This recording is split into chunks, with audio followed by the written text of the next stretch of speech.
皆さんは大都市における富裕層、貧困層の居住権をどのように考えていますでしょうか。郊外でも富裕層が集まるロンドンやニューヨークとは対照的に、パリは多くの富裕層が中心に集まり、中心からわずか数キロしか離れていない郊外、バンリューには多くの貧困層が暮らしています。パリ中心部を囲うかのごとく、一種の結界ができており、このギャップについて見ていきます。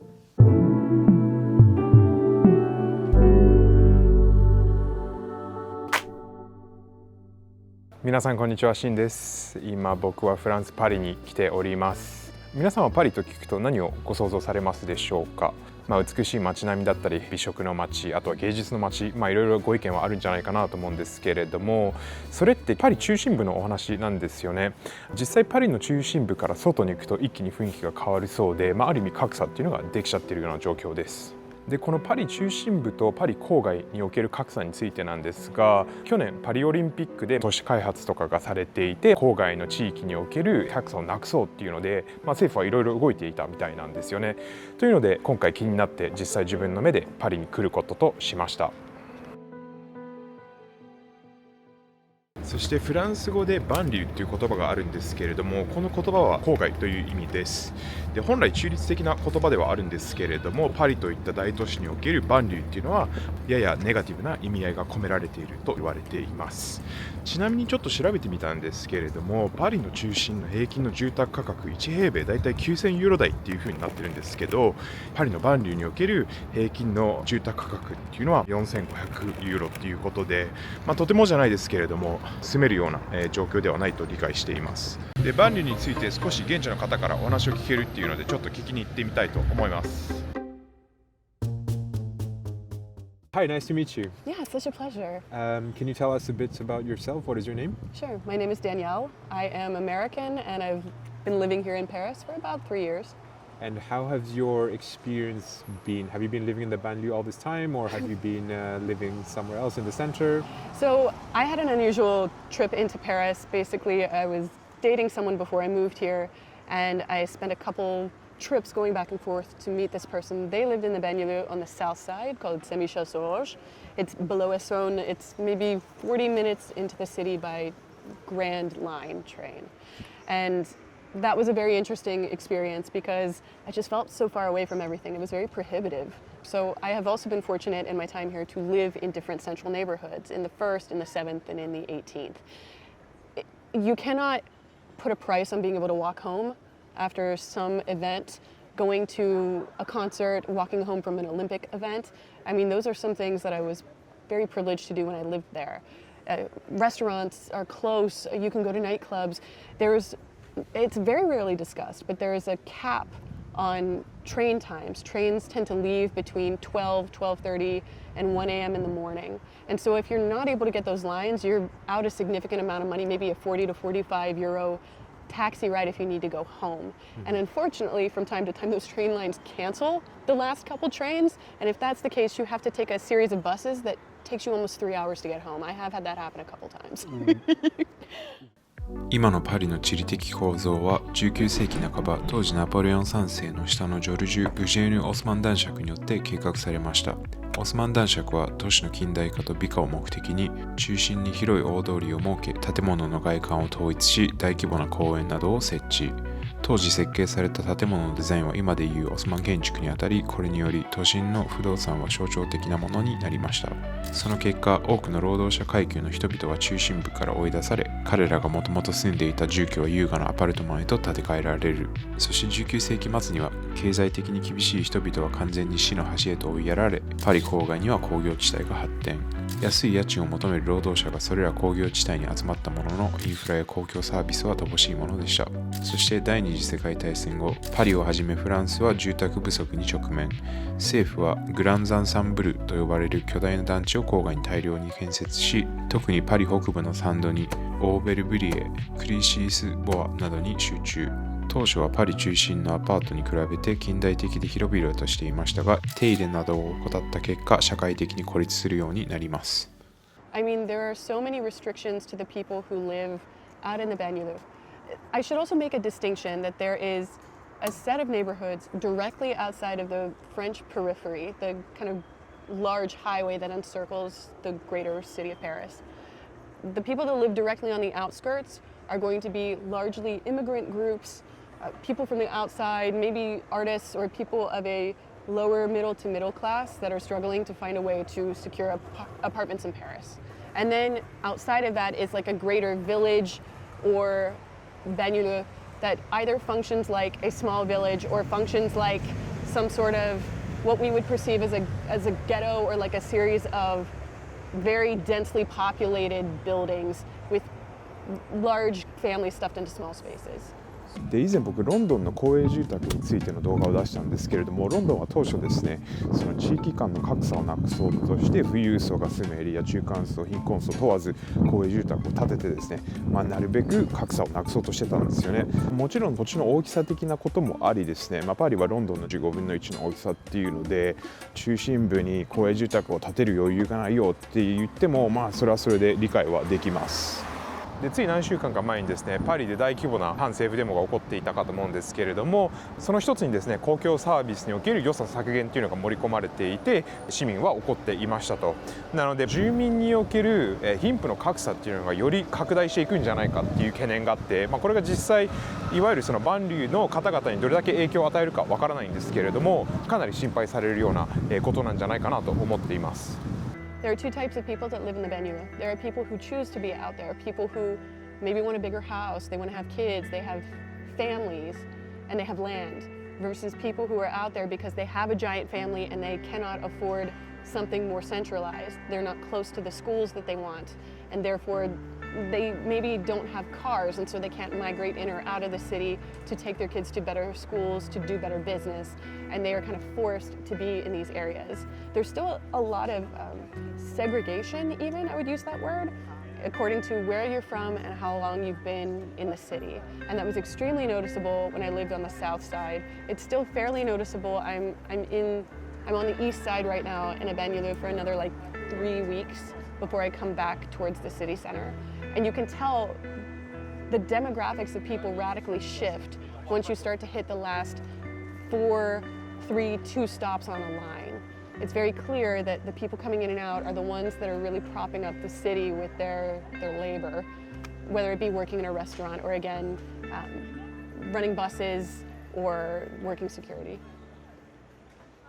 で以前ロンドンの不動産価格について1回動画を出したんですけれども、世界で8番目にロンドンは高いっていうのでご紹介していて、パリは現在10位になっているそうなんですよね。ただ10位とはいえロンドンと結構トントンな気はしていて、結構高いっていうのが僕の感想です。でご存知の方も多いんじゃないかなと思うんですけれども、パリには区が20とありまして、今僕がいるのは5区になっています。後ろにパンテオンが見えているかと思うんですけれども5区です。でこの隣の6区がパリの中でも屈指の高級住宅街があるエリアだと言われていて、この20ある区の中でもですね、一番高い区だと言われているんですよね。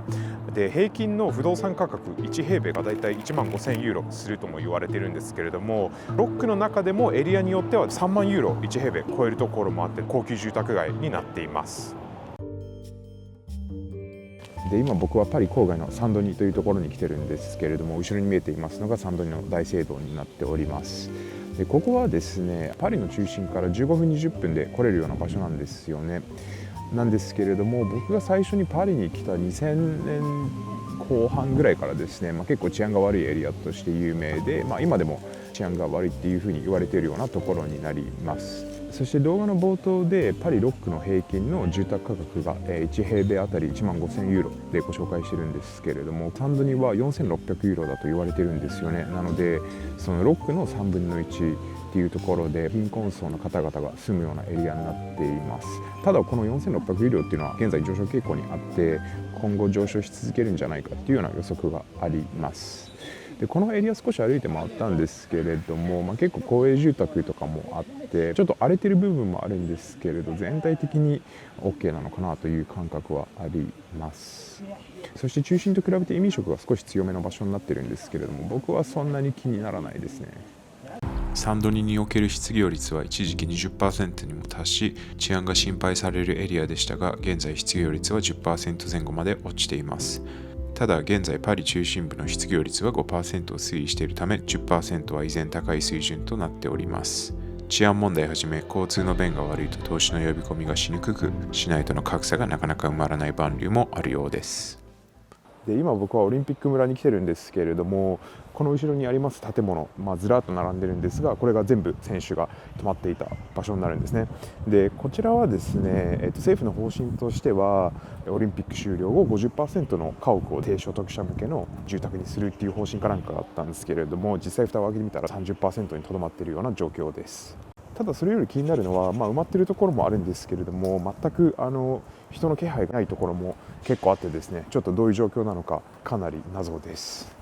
でもともとこのエリアって工業地帯だったそうで、こういったね新築の建物マンションをバーって建てるのが簡単だったみたいなんですけれども、なんかこうパリらしさがあまりないような気はしています。そしてここもサンドニっていうところで、サンドニを少し回った結果、なんとなくですけど治安はそこまで悪くないなと肌感としてはあります。そして僕の友達にパリジェンヌの人がいるんですけれども、その人からも、少しこのバンリについてお話を聞きに行きたいなと思います。In banlieue, you do have cafes, you do have all those lifestyle that you can find in Paris. Yeah. However, in Paris you will have many, you have more choice, you will have all the cultural stuff as well, going to theater, going to cinema, going to different kind of museums. So definitely you will have more variety of choices that you can have in Paris. But outside Paris or in banlieue you will have also, but with limited numbers. So you will have, for example, one mall where everything is centered, while in Paris all cities is accessible by metro, which is not the case in banlieue, for example. で僕の勝手な印象なんですけれども、ヨーロッパの大都市におけるその中心から少し離れた郊外っていうのも一応富裕層が住んでるようなエリアになってるんですよね。なんですけれども、パリに関しては歴史的背景もあり、そうではないっていうのが現状としてあります。でちょっと調べてみたんですけれども、パリの大きさって日本の高槻市と同じぐらいなんですよね。数字にして105平方キロメートルになっていて、高槻って半分山なんでピンとこない方々もいるんじゃないかなと思うんですけれども、決して大きくはありませんと。で今僕はサンドニのお隣サントアンというところに来てるんですけれども、ここはクリニャンクール飲みの市がある場所でもあるんですよね。でここは市内との境界線の真横にあるっていうので、そこまでそのパリ市内と格差はないと思うんですけれども、先ほど言ったサンドニのようなエリアになってくると、格差は出てきちゃってるのかなという気はしております。So maybe the negative connotation of banlieue is slightly disappearing. Is that okay to understand it that way? Depends, because in banlieue you have a very chic banlieue, like the Neuilly-sur-Seine one, which is a very nice one, etc., which is the city basically. But then you have some banlieue. We can take the example of Saint-Denis, where you have an area of Saint-Denis that is maybe not dangerous, but with more density of people and a lower wage average. So that's how we maybe take the connotation of, okay, this is in Paris is better than in banlieue. 現在格差を埋めるためにいろいろな取り組みが進んでいて、その一つがグランパリエクスプレスというものです。これは自動運転の新しい地下鉄ネットワークや新路線の追加や延伸、中心と郊外、そして郊外同士のアクセスを向上させるもの。その他ラプレーヌやサンドニのパルク・ピエール・モネ周辺でも再開発が進んでおり、こうしたエリアにおける中間層からの需要が住宅価格を上昇させています。その結果、地元の低所得者層はさらに外へ追いやられている事態になっているようです。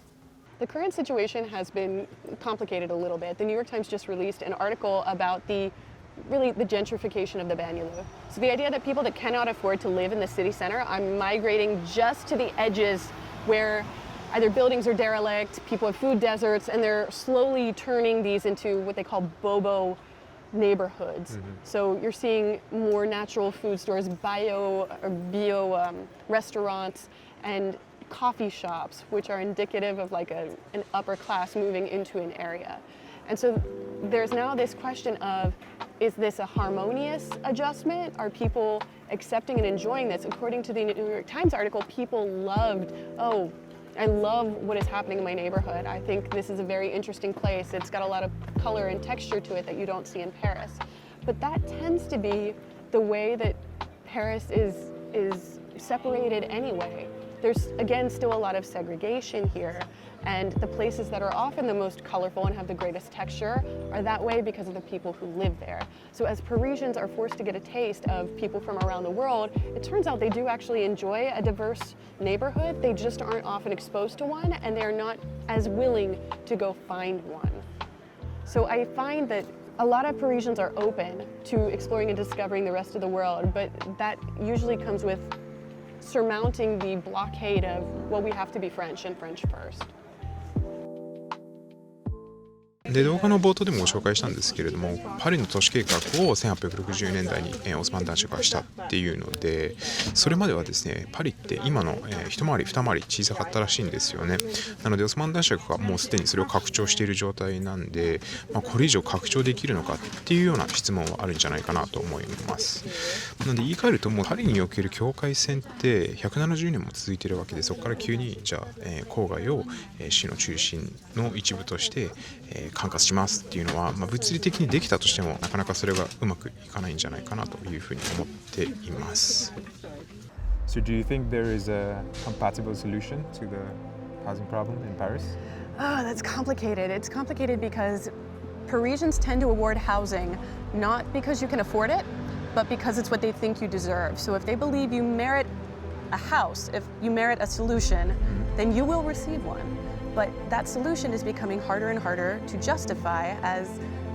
the economy shifts, people are suffering, and the houseless crisis continues to rise. So it's a question of, will Parisians do a very un-French thing, which is putting other people first? Right now, France first is